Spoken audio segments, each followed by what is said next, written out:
Our worst medications, especially in anybody over the age of 65. This is such an important topic. As doctors, we see lots of side effects when there are other alternatives available. Some medications have more side effects than others, and that is what we want to discuss here. As always, nothing here is direct medical advice. Always speak to your doctor before changing or stopping any medication. We are being as open and transparent as three doctors based on our own experiences. And for anybody who enjoys our discussions, please check in the links down below for our separate Doctors of Ojais channel, where we do post a lot of exclusive discussions, all related to your health and well-being. Dr. Peter, then, would you like to get us started? Of course. And I think that's such an important topic here is because there are so many medications out there and you should really be aware of the side effects. So for me, it might sound funny as a cardiologist to not like the class of medications, beta blockers, because I think a lot of people associate them with a cardiologist. And so the one I'm going to talk about today is Metoprolol, but there's lots of other ones like Metoprolol, atenolol. And what I really hate about these medications is these side effects. And so let me give you a classic scenario is I get a patient from a primary care physician and really they are trying to treat blood pressure and they've been sent to me because they can't get their blood pressure under control. And so a lot of times primary cares tend to use Metoprolol as a first-line medication. And what I hate about it is the extreme fatigue and tiredness. It kind of makes you into a zombie. And if you talk to most people who have been put on Metoprolol or the beta blocker medications, I bet you anything, if you do a digger deep into symptoms, is they feel like they've lost their pep. And really what we've done is we've tried to control someone's blood pressure, which I never think in most cases, these medications are great for blood pressure control, even though they'll say in the guidelines that they're first line. But if you take the patient into account, I guarantee people take them in the morning. They classically feel tired, that feeling if they sit in a chair and you just want to doze off. And that may be you out there. And if it is, look at your medications and it really may be this one. In order to get good blood pressure control on the beta blocker medications like Metoprolol, you have to have escalating doses. And that leads to low heart rates, worsening fatigue, and brain fog. Usually, if I can get rid of it as a cardiologist, that is usually first on my list. It's about timing doses, not just put a patient on this because that's what the guideline says. Really very interesting. Yes, Metoprolol. And by the way, we will put these medications, we'll list them down below in the description with the spelling so that you can see the medication we're talking about. And again, we're not saying these medications are never indicated. What we're telling you is our own experiences. So Metoprolol, tiredness would apply to, I guess, most beta blockers. Do you find that some beta blockers are maybe better than others? There are, and it all depends on what medications are lipophilic or they are able to cross a blood-brain barrier. And that's where a lot of side effects, especially the fatigue, fogginess side effects. So if you're on Metoprolol and need to be on a beta blocker, atenolol, an older generation beta blocker that is less side effects of fatigue. Newer generations like nebivolol may be better. I tend to use that in younger people if they have to be on a beta blocker. But I think if it's your first time being on a blood pressure medication, I would never just go straight to a beta blocker. There are so many other things to try first if you have to, if you've made those lifestyle changes first and need to be on medications, right?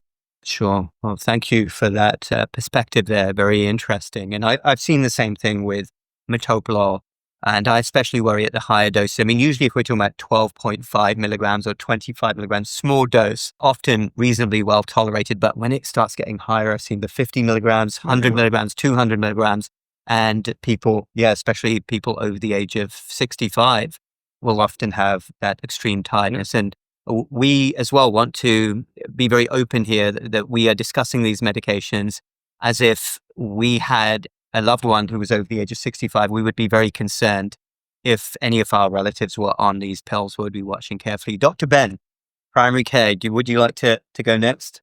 There are so many. Medications are tough. They have side effects. And one that I've noticed, this is an antibiotic that sometimes I see prescribed. I very rarely use it, although certain situations call for it, but it's ciprofloxacin. So I don't know if anyone out there has heard of this medication or been on this medication. It was traditionally prescribed for urinary tract infections very often. unfortunately, there's a lot of resistance to it now. So the bacteria got smart because they saw it so much, and a lot of bacteria have become resistant to it.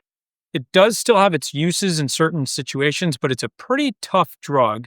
It can cause issues with your tendons. So it can actually cause rupture of tendons, like the Achilles tendon ruptures, and a not super uncommon phenomenon. I actually know a doctor that happened to that was on it. So, and then he had to have it repaired. So it's, it's pretty serious. It can cause kidney issues. So it can cause degrees of kidney failure if not properly watched, and if you're not given instructions to stay hydrated, or if there's some other issue going on. It can cause long QTs. Well, it can prolong your QT on, that's a heart rhythm issue. So it can predispose you to heart rhythm problems. And Dr. Peter's probably seen that once or twice. So it can be a really tough drug to take. It also has interactions like they all do with other medications that can be very serious. Yeah, absolutely. I've seen those side effects. Yeah. Yeah. So it depends what you're treating, but there's usually an alternative you can find that's a little less toxic. And I usually do try to find antibiotics to treat various conditions that are better tolerated than ciprofloxacin. Yeah, I would echo that as well. And also GI side effects. After a fair number gastrointestinal side effects. Yeah. I mean, it does bring up there's a bigger topic of just antibiotic use in general and how it's just, widely prescribed. And I think a lot of people have probably asked their friend or something who's a doctor, can I just have an antibiotic because I may have a UTI? You really should just make sure you need it. Because I've seen the tendon rupture. Yeah. It actually can be quite debilitating. And you never think of an antibiotic and tie it to tendon rupture.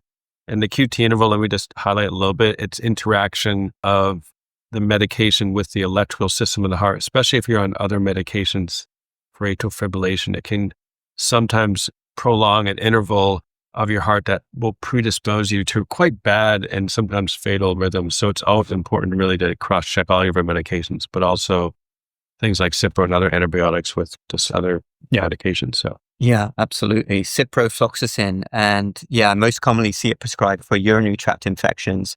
And I would be even more concerned if somebody was over the age of 60, 65. I know for example, young ladies who get urinary tract infections commonly prescribed short course.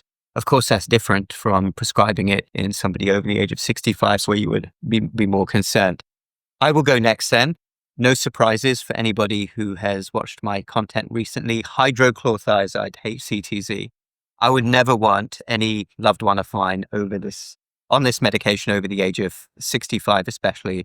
It's a diuretic, so hydrochlorothiazide. Again, we're listing all of these medications down below. HCTZ, the UK equivalent, I believe, is called benzoflumethiazide, and it is a diuretic, so it makes you lose water. And the common scenario, again, almost invariably, everybody I see above a certain age who's on this medication has low potassium, which is a key electrolyte. And the most common scenario I see as a hospital doctor is somebody is on this medication at baseline, they're starting to get sick, let's say a lung infection, they end up in the hospital and their potassium is ridiculously low in the tank. So it'll be 2.8, 2.9, you want it above 3.5. They're dehydrated, they're sick, and boom, I look at their medication list and they'd be taking hydrochlorothiazide while they're getting sick. So I would never want, personally, a relative of mine to be on that medicine. That's so true. I see it all the time, and it dumps your electrolytes. Potassium and magnesium are the two main ones, and that's why usually most patients that I have will have to be on hydrochlorothiazide. For some reason or another, I would have them on magnesium, like magnesium glycinate, which really makes you hold on to potassium. So if you're on hydrochlorothiazide, you should really consider taking a magnesium supplement or increasing potassium in your diet. But it does other things too. And if you think about it, the side effects are even more profound because especially as you get older, it causes orthostatic drop. So your blood pressure, dehydration, muscle cramping due to low electrolytes. It actually can increase your lipid levels a little bit. It can increase your uric acid levels a little bit. So if you have gout, that's often overlooked, that hydrochlorothiazide can do that, as well as slightly raising your blood sugar. And so it has the exact opposite, I believe, of reducing calcium, though, in your bloodstream. But you just think about it, just from a simple blood pressure medication across all these are just a lot of different side effects, right? They are indeed. All right, Dr. Peter, do you want to go next with our next medication? Sure. The next one that a lot of people may have been on, and if you've had someone in the past who's had side effects, we'd love to hear it in the comments below. Amiodarone. Amiodarone is one of the most effective anti-arrhythmic medications, which usually means like anti-atrial fibrillation, where it keeps and makes you hold on to your normal rhythm. It's the iodine component in amiodarone that's extremely toxic. And for short periods of time, it's often used, but it's a long-term use of it can affect your liver. It gives liver toxicity. It can throw off your thyroid. It can cause hyper, like overactive thyroid, and also hypo, underactive thyroid. And that's probably because of the iodine component in the amiodarone or amiodarone, if you think about it. Also, the most feared one, I think, overall is the pulmonary toxicity.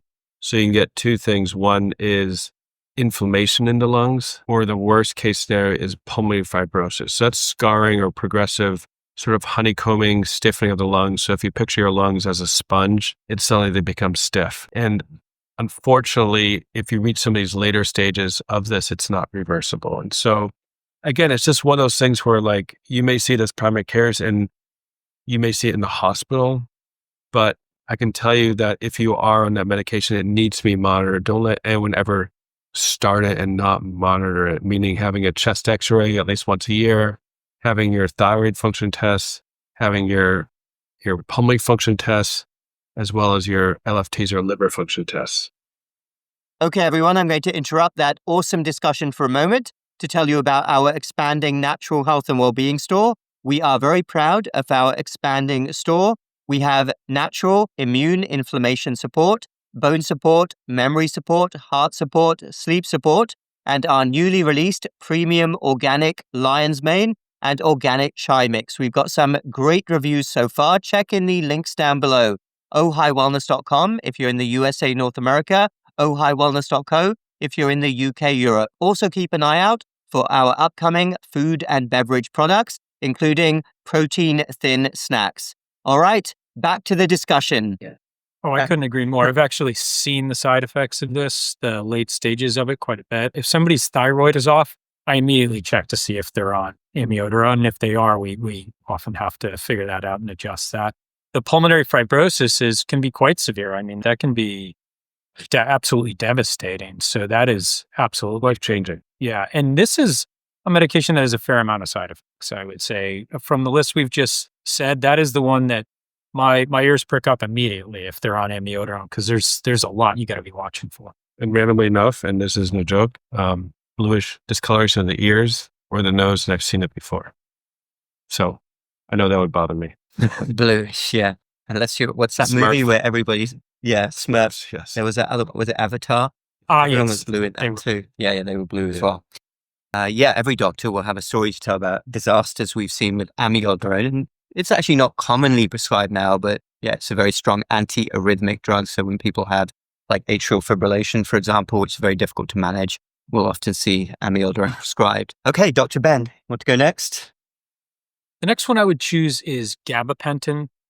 This is a pain medication, predominantly a nerve pain medication. It is, in my opinion, pretty poor at controlling pain. That's one of the main reasons I don't like it. It just doesn't work very well.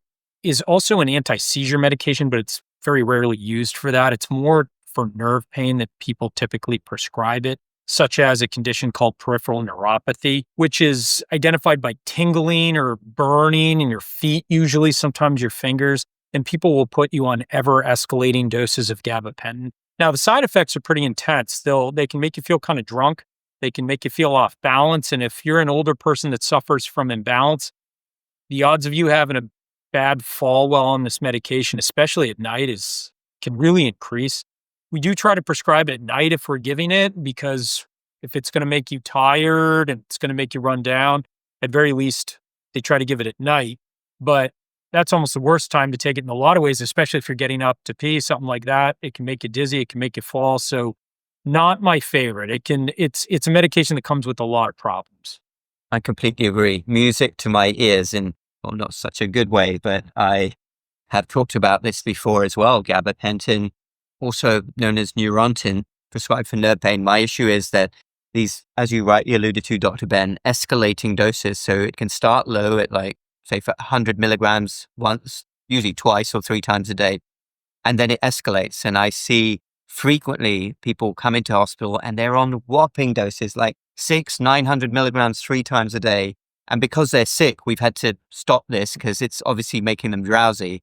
And then their loved one will say, wow, we haven't seen mom or dad this awake in a long time. Well, go figure, because they're on this huge dose of gabapentin. And this is a problem I feel with the medical establishment right now, disgraceful philosophy of thinking that the answer to a lot of these problems is to give people medications, which are actually just sedating them. So yeah, guess what? If I have a problem, if you sedate me, the problem might feel a little bit better. Now, I'm not saying it's never indicated, but this is what's going on. The solution in some doctors' minds to problems being to escalate these sedative medications. I've seen falling, I've seen other things, people over the age of 65. My experience with gabapentin especially is that sometimes a lot of patients, when I ask them, they don't actually know why they're on it. And this is really just a failure of our system. And it's not really the patient's fault per se. It's just that they were just thrown on this medication. And honestly, it's like some of the other medications we talked about is that they're not monitored. And that's why you see these patients on whopping doses of gabapentin or Neurontin, and they don't really know why. And they have so many different side effects. And I think it's just a lot of these medications are just not monitored appropriately. They're started and no one takes control or no one takes ownership.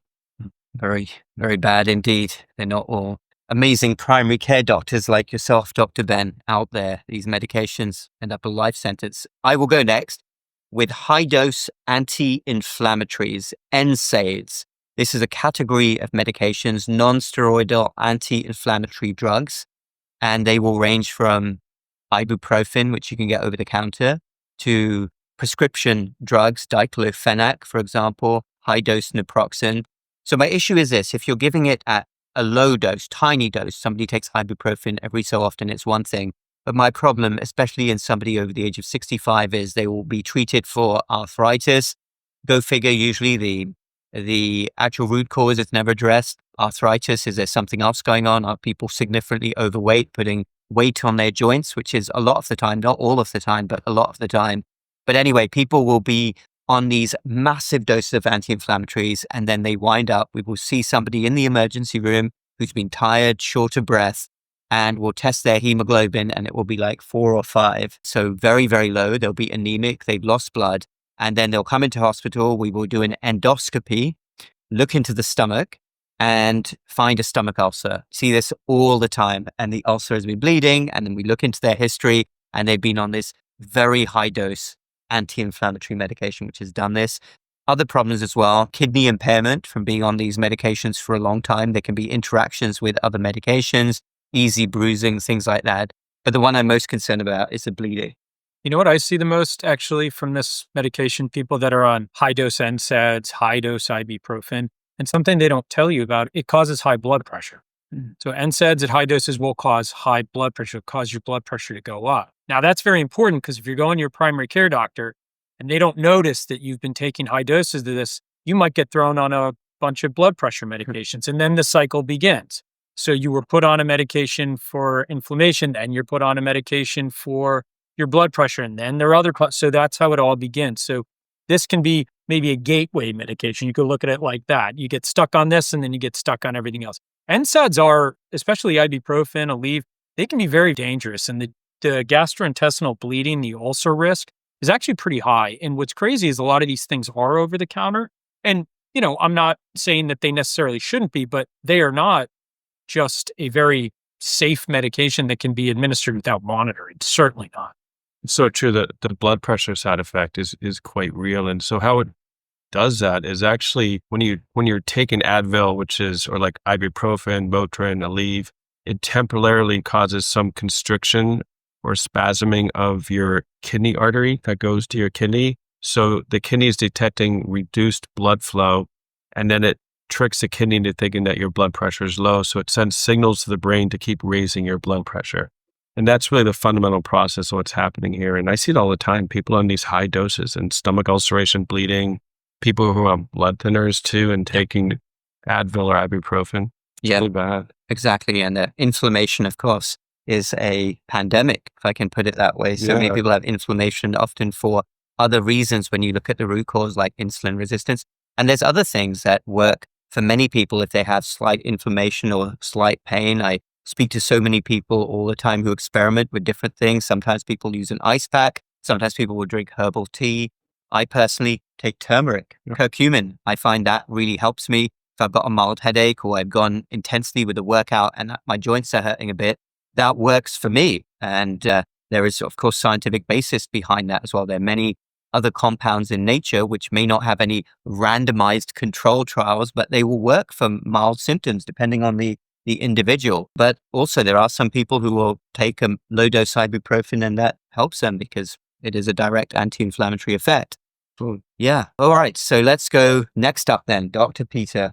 Next medication. Oh, the next one. I think that anyone out there who's taking this medication, I probably don't necessarily need to describe to you how much I hate this medication or how bad it is to be on it, is coumadin, otherwise known as Warfarin.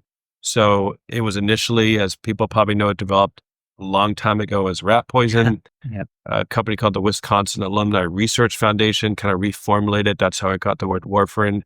So basically, you're taking the medication, it thins your blood, and it needs to be monitored. And why does it need to be monitored? Because it wipes out vitamin K from your bloodstream, which is a clotting factor, and that's found in everything. And so all food choices, and so now you're having, it's like being on a seesaw, or just this jigsaw puzzle of managing it. So 759 medications interact with coumadin. So if you think about that and having to try to get your blood level in a certain level, so you're measuring the bloodstream to make sure you're at a right thinness of the blood, but literally every single medication you're on will change that level week to week, day to day, your appetite, your mood, stress, lack of appetite, food choices of drinks, alcohol, salads, you name it. Every single part of your life is changed when you're on coumadin. Not to mention, of course, the horrible intracranial bleeds, gastrointestinal bleeding from people having falls. Again, another medication that needs to be really closely monitored. And as someone who's had to monitor coumadin for over 10 years, before we had other choices, like the newer generation of blood thinners now, which have been out for a long time, like Pradaxa, Eliquis, or Xarelto, don't need to be monitored. They're predictable.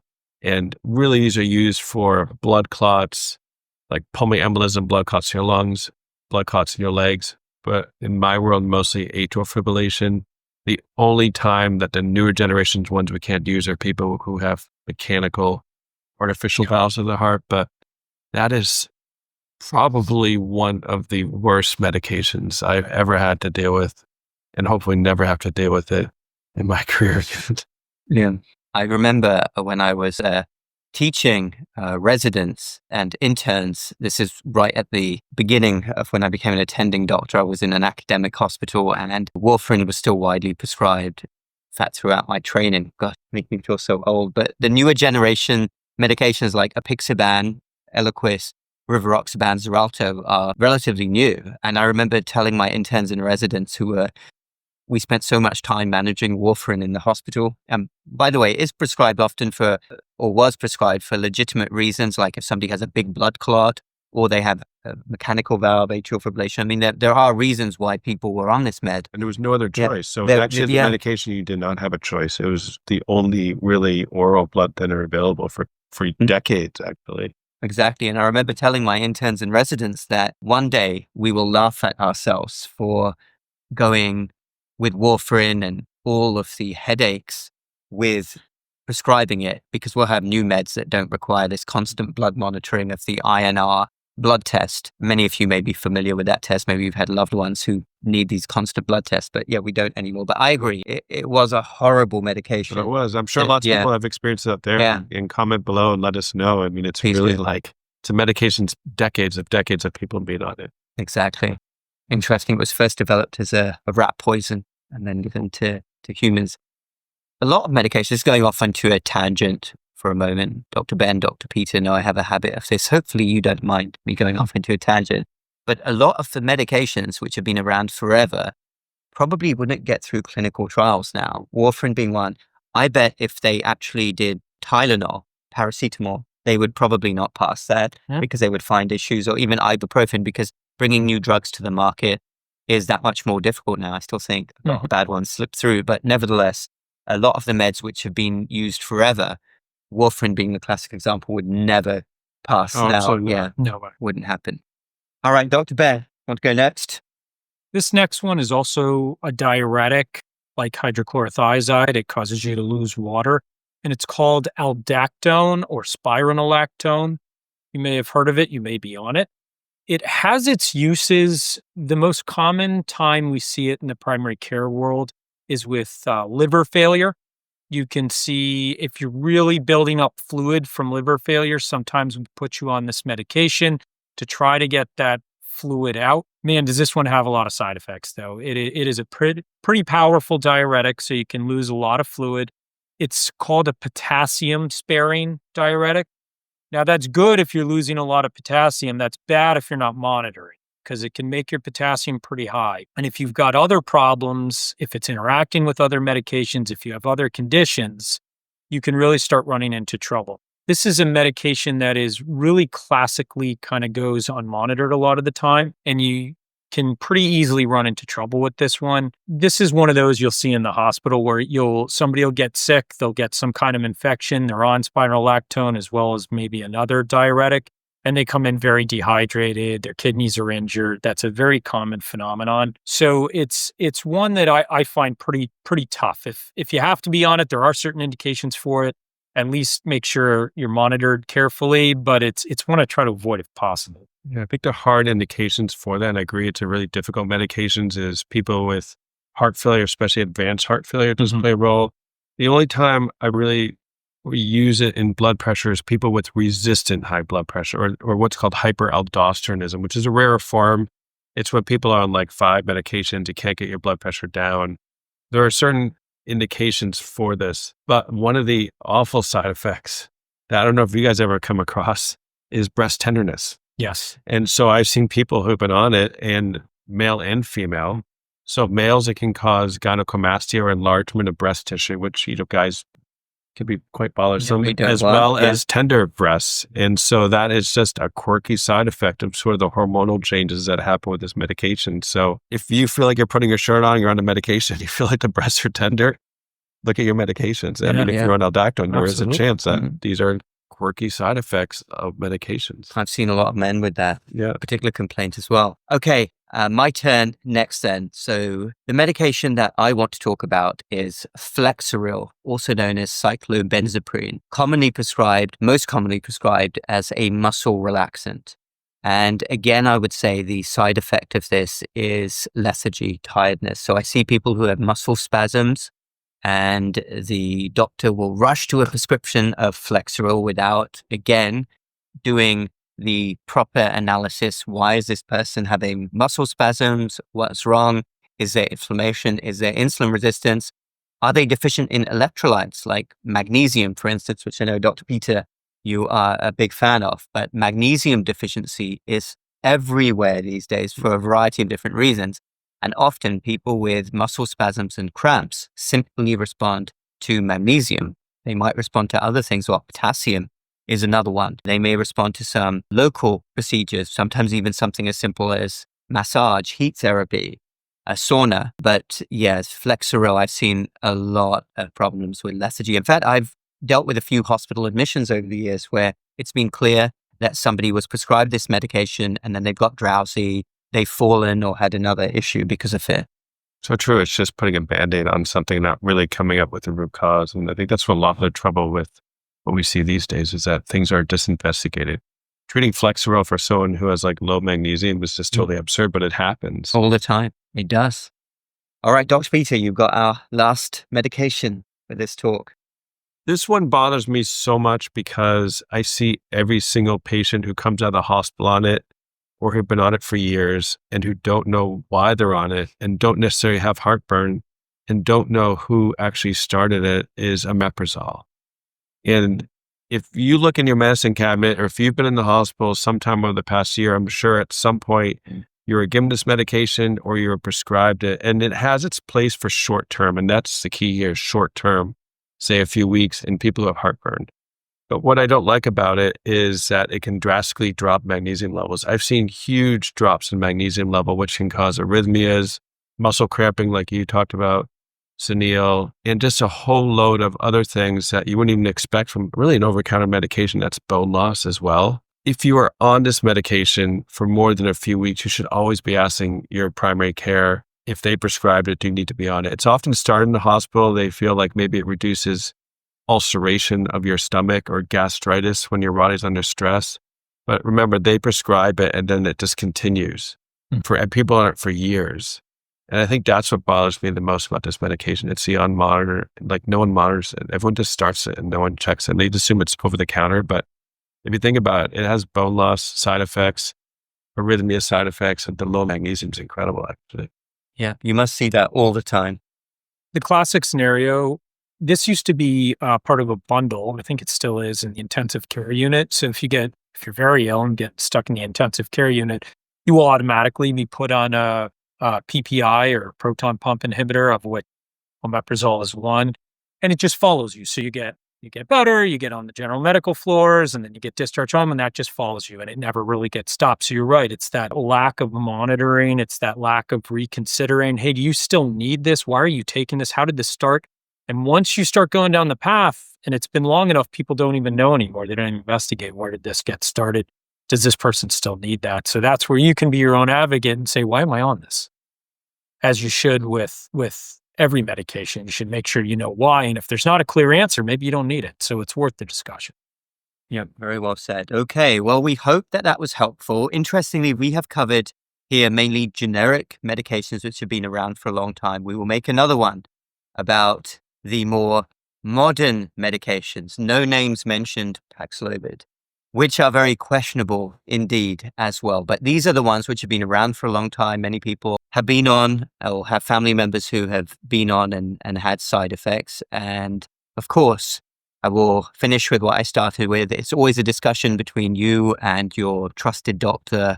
We know how difficult it is to find good doctors out there. We've talked before about this issue. Of course, we absolutely hope to be practicing one day where metabolic health doctors who are more holistic in their way of practice are everywhere. We wish there was a list somewhere of metabolic doctors everywhere, and we could say, hey, here's a doctor in your area that you can see who will be going through alternatives, looking at root causes. Unfortunately, outside the box thinking is very, very rare right now in medicine, but hopefully it won't be forever and the pendulum will swing back. So thank you everybody again for watching. We are willing you on. We know how hard you're trying. We know that you realize there are many forces working against you, working against everybody who wants health. Health really is nowadays almost an act of rebelling against all of these forces that are constantly pulling you in the wrong direction. A medical industrial complex that is so focused on managing chronic disease, unfortunately profits from it as well, as opposed to true health and well-being. So keep going, everyone. Thank you for watching. Check again in the links down below for our separate Doctors of Ojai channel, and also our natural health and well-being store, ohiwellness.com if you're in the USA, North America, ohiwellness.co. If you're in the UK, Europe, we are very excited to be expanding our range of natural products, including teas. Here we are with the organic chai as well. So please check that out down below. Hopefully you find something you like. We'll speak in the next show.